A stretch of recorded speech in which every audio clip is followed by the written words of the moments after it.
민수기 19장은 전체가 이제 새로운 단락으로 좀 구성이 되어집니다. 하나님께서 이제 모세와 아론을 부르셔서 말씀하고 계시는 장면인데요. 오늘 하나님께서 말씀하시는 장면은 하나의 이야기, 하나의 그 말씀이시지만 그 안에 크게 이제 두 개로 보통 구분해서 이해해 볼 수 있습니다. 첫 번째는 붉은 암소를 이제 진영 밖으로 끌고 가서 그 암소를 불사르라라고 하는 것이죠.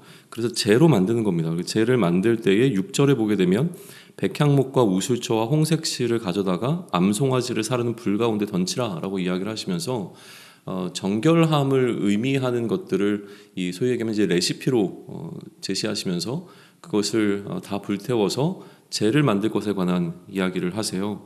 이 재를 만든 다음에 이 재는 진영 밖에 일정한 곳에 이제 보관해 두었다가 나중에 부정을 씻는 물을 만들 때 이 재를 그 물에다가 섞어서 사용하도록 하는 용도로 이 재를 만들었다라고 하는 거예요. 그래서 부정하게 된 자들은 셋째 날과 일곱째 날에 그러니까 사람의 시체, 특별히 사람의 시체를 만진 자는 7날 동안 이제 부정하게 되어지는데 셋째 날과 일곱째 날에 그 진영 바깥으로 나가서 이 잿물로 된 것을 통하여서 정결함을 입게 되어지기 위해서 이 잿물을 만들라라고 하는 것, 그러니까 재를 만들라라고 하는 것이 전반부에 관한 이야기이고요. 그리고 이제 11절로부터 쭉 이어지는 이야기가 죽음, 그러니까 사람이 죽었을 때, 그러니까 죽은 자를 장례하는 것과 관련된 어떤 그 이야기들. 그래서 그 죽은 자를 접촉하게 되어지면 부정하게 되었을 때 그것을 다시 아까 만들었던 이 잿물을 통해서 정결케 되어지는. 그리고 부정함이 해결되지 않았을 때 그렇게 부정한 자가 성막에 들어오게 되면 그것이 이제 여호와의 성막을 더럽히는 행위가 되어지기 때문에 반드시 부정함을 해결하고 정결함을 덧입어야 된다라는 어떤 그런 이야기들이 이제 그 명령들이 오늘 이 19장의 전반적인 어떤 내용들입니다. 그래서 내용들은 한번 쭉 살펴보시면 이렇게 이제 말씀하고 계시는구나라고 하는 부분들은 좀 알 수 있을 것 같은데 늘 이제 어려운 부분은 무엇이냐면 이게 실제로 오늘을 살아가는 우리들에게 직접적으로 적용될 수 있는 부분들이 아니기 때문에 우리가 뭐 암송아지를 가지고 있는 것도 아니고 이런 방식으로 우리의 정결함을 추구해야 되는 것도 아니고 이미 정결함의 문제라고 하는 것은 예수 그리스도로 말미암아 우리에게는 해결된 문제이기 때문에 그러면 하나님께서 지금 이스라엘 백성들에게 이러한 방식의 정결법을 이야기하실 때에 이것이 지금 우리에게 어떤 의미가 있겠는가라고 하는 부분을 그 원리적인 측면에서 좀 묵상해 보시는 게 필요할 것 같고요. 또 한 가지는 우리가 이미 이제 사명이라고 하는 키워드로 여기까지 왔는데 사명자로서 지금 이 명령 앞에 우리에게 주시는 메시지가 없는가라고 하는 것을 좀 질문하는 방식으로 오늘 19장을 묵상하시면 좋겠습니다. 저에게는 뭐 이런 방식이었는데요. 그러니까 사명을 감당하다 보면 지금 이스라엘 백성들은 하나님께서 그들에게 주신 사명을 가지고 약속한 땅으로 지금 나아가고 있는 과정 가운데 있었죠. 근데 그렇게 가다가 마주하게 되는 예측할 수 없는 상황들이 있다라고 하는 거예요. 그러니까 우리가 기대되어지는 상황으로 모든 우리의 삶의 정황들은 흘러가지 아니하고 우리가 예측하지 못했던 어떤 상황들이 우리 앞에 펼쳐지게 되었을 때에 그것에 관한 어떤 이야기를 오늘 보여주고 있는데 갑자기 왜 민수기 19장에서 하나님께서는 죽은 자를 이제 접촉하는 부분, 그래서 그 부정함을 입었을 때 정결함이라고 하는 이슈를 왜 지금 이 부분에서 이야기가 되어야 되는가라고 하는 부분에서 한번 좀 질문을 던져보는 게 필요하죠. 만약에 그러한 질문을 던졌을 때 우리는 19장을 둘러싸고 있는 그 전장과 그 후에 기록되어질 이제 20장의 내용들을 통해서 죽음이라고 하는 것이 나름대로 이스라엘 백성들 가운데 어떤 핵심 이슈가 되어주고 있는 그 시점이라고 하는 것을 좀 유추해 볼 수 있습니다. 그러니까 하나님의 진노가 그 이스라엘 백성들에게 임했고 리더십에 대한 또 제사장직에 대한 어떤 반기가 이스라엘 백성들 특히 레위인을 중심으로 해서 일어났을 때에 많은 숫자의 사람들이 죽음을 맞이했다라고 하는 거예요.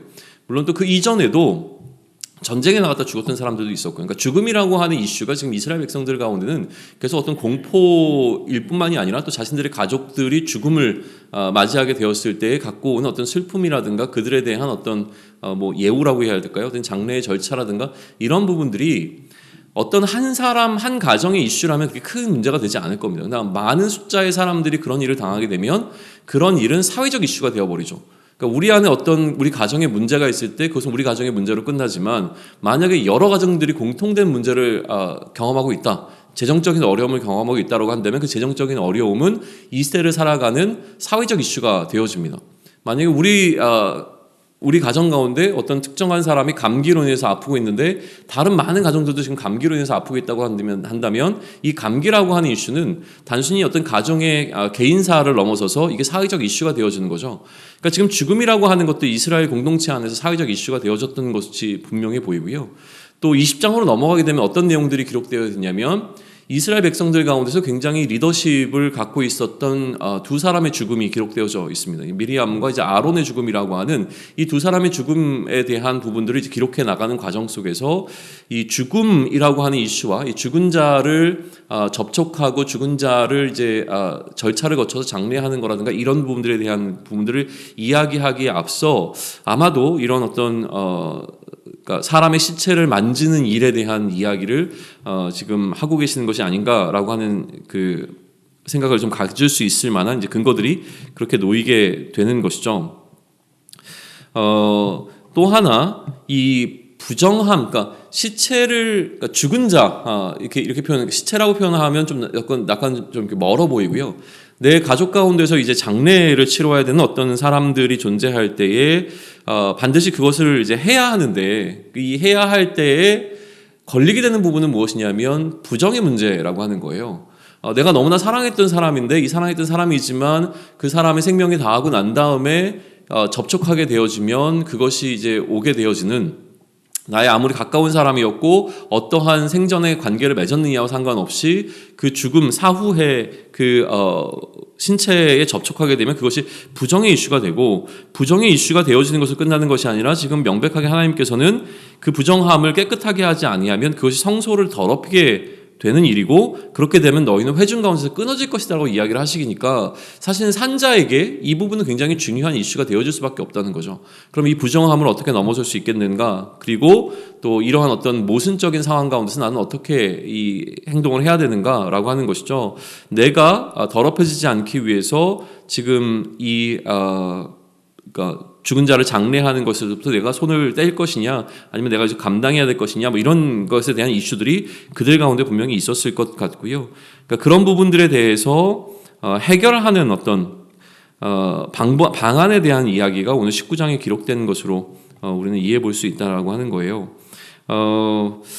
그런데 누군가는 반드시 그 일을 해야 된다라는 생각 속에서 우리는 한번 이 상황을 좀 살펴보면 좋을 것 같습니다.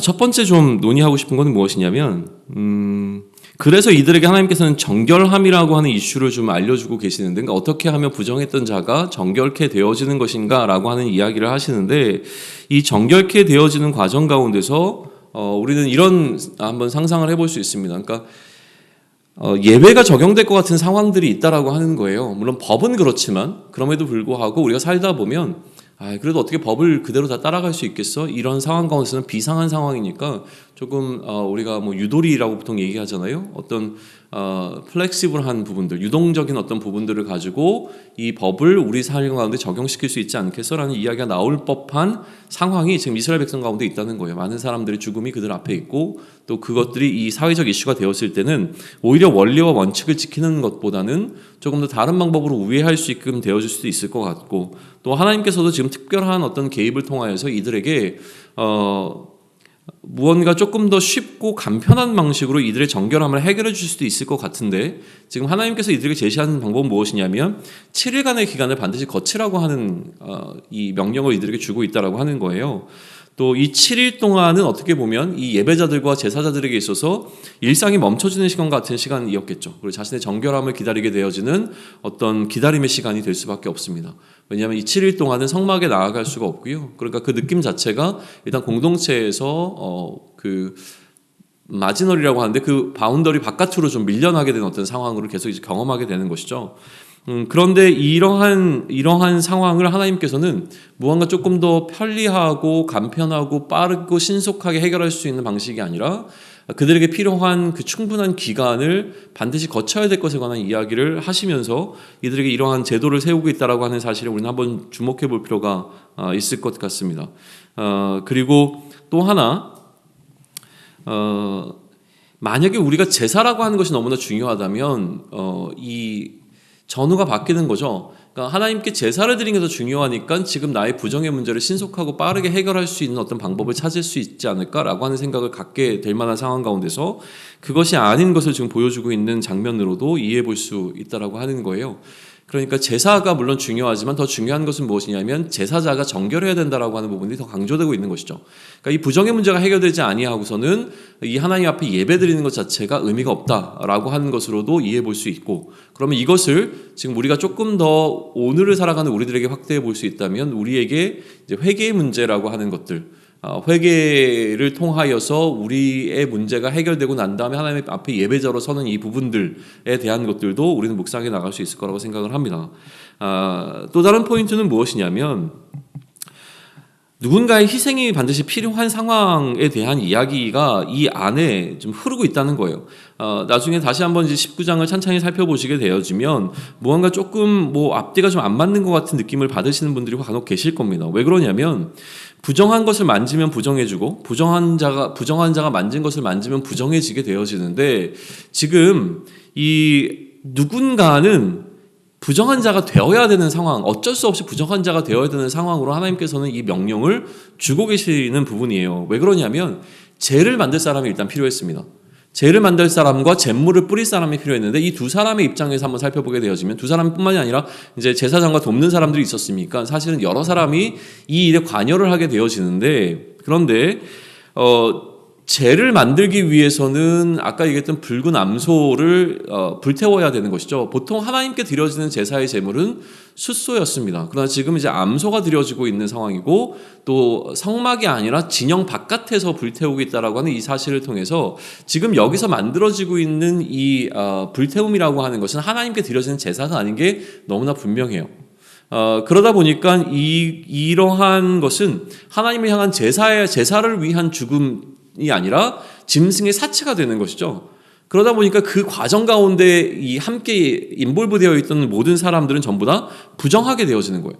그래서 그날 부정함을 해결해야만 다시 진영 가운데로 들어올 수 있게 되어지는 것, 그리고 전형까지 부정할 것이다라고 하는 이야기를 해주신다라고 하는 거예요. 그러니까 누군가가 죄를 만들어야 시체를 만졌던 사람이 그 잿물을 통해서 정결케 되어질 수 있으니까 누군가는 반드시 이 죄를 만들어야 되는 것이죠. 이 죄를 만드는 일에 참여했던 사람은 자신이 부정해지는 것을 감수하면서 그 일을 감당했어야 된다는 거예요. 그리고 아울러서 장례를 치르게 되는 사람들도 결국은 자신들이 그 장례를 치rum으로 인하여서 이 부정함을 덧입게 되어지는 과정을 기꺼이 감수해야만 되는 상황으로 가게 된다는 거예요. 누군가 이 공동체 안에서 죽음을 맞이한 자가 있었으면 그 죽음을 맞이하는 자를 이제 처리해야 되는 어떤 그 이슈에 있어서 누가 헌신할 것이냐. 왜냐하면 그렇게 된 자는 부정함이라고 하는 그 이슈 가운데서 7일 동안 정결케 되는 과정을 거쳐야 되는 거기 때문에 그렇죠. 그러니까 이러한 상황 속에서 보게 되면 지금 하나님께서는 그들에게 정결함이라고 하는 이슈를 주고 계시지만 이 정결함의 이슈 가운데서는 신속하게 빨리 어떻게 정결함을 해결하는 것이 아니라 반드시 원리 원칙대로 이 정결함의 문제를 해결해야 되는 것이고, 이 원리와 원칙이 세워져 있는 가운데서 이스라엘 백성들에게 요구되는 것은 무엇이냐면 누군가의 희생이 반드시 이 법과 질서를 유지하는 데 있어서 필요했다라고 하는 부분입니다. 결국 이러한 모델은 예수님이 되어지는 것이죠. 우리를 정결케 하는 레시피는 이 잿물이 아니죠. 우리를 정결케 하는 레시피는 예수님께서 십자가에서 흘리신 그 보혈이 되어집니다. 예수님께서는 이러한 십자가를 지시는 수고를 기꺼이 하셨고 그의 희생으로 말미암아 우리에게 정결함이 찾아왔다라고 하는 사실을 통하여서 이러한 어떤 사명자의 상황 가운데서 우리의 모델이 되어진 것은 예수님인 것은 분명합니다. 마찬가지로 우리도 오늘은 그러한 사명을 안고 사명자로 오늘을 살아가는 우리들에게도 그러한 어떤 헌신과 또 그런 결단들이 필요한 것이죠. 누구나 이왕이면 사명을 감당하는 가운데서 좀 멋있게 사명을 감당하고 싶은 마음들이 좀 있습니다. 그리고 조금 더 편리하게 자기에게 주어진 이 상황들을 끌고 가고 싶은 마음들이 누구에게나 있죠. 그래서 빨리 신속하게 이 일을 마무리 짓고 싶은 어떤 욕망이 우리에게 존재하고요. 그러다 보니까 성경에서 이야기하고는 원리는 있지만 그 원리를 조금 더 우리의 어떤 편의를 위하여서 바꿔서 적용하는 경우들도 우리는 발견할 수 있고, 또 하나 누군가는 그 일을 해야 되지만 그 일을 하는 것이 나는 아니라는 어떤 마음을 갖고 있는 경우가 많죠. 내 손은 더럽힐 수 없는 거죠. 그 일을 누군가는 감당해 주기를 원하지만 내가 그 일을 감당하지 않겠다라고 하는 태도를 보이게도 되는 겁니다. 그러니까 이런 어떤 상황들 가운데서 오늘 우리가 사명자로 살아가는 동안 우리 스스로에게 좀 질문을 던져봐야 될 포인트들이 굉장히 많다고 저는 생각을 하는 거예요. 우선은 실제로 우리 앞에 이 사명을 감당하다 예측할 수 없는 상황이 찾아오게 됐을 때 그 상황에 대해서 나는 어떤 반응을 보이고 있는가라고 하는 것이죠. 내가 기대한 방향으로 이 오늘의 삶은 흘러가지 않을 겁니다. 그 상황 가운데서 예측하지 못한 상황들이 찾아왔을 때 그 상황에 대해서 나는 하나님께서 나에게 알려주신 방식에 대한 이 정도를 걸어가고 있는가, 아니면 조금 더 나의 편의와 나의 편리를 위하여서 이 사명의 길을 걸어가고 있지는 않은가. 또 하나, 누군가 헌신이 필요하다면 그 헌신을 위해서 내가 기꺼이 희생할 준비가 되어 있는가, 아니면 나는 다른 방식으로 누군가가 희생해 주기를 원하는 방식으로 지금 이 삶을 이 사명의 길을 걸어가고 있는가라고 하는 것을 좀 묵상해 보실 수 있는 하루가 되었으면 좋겠습니다. 급하게 가기보다는 정도를 걸어갈 수 있는 우리 사명의 길이 되기를 원하고요. 누군가가 희생해야 된다면 그 희생의 자리에 우리가 머물러 있기를 소망합니다. 그러한 삶을 살아가는 저와 여러분이 되기를 축원합니다. 아멘.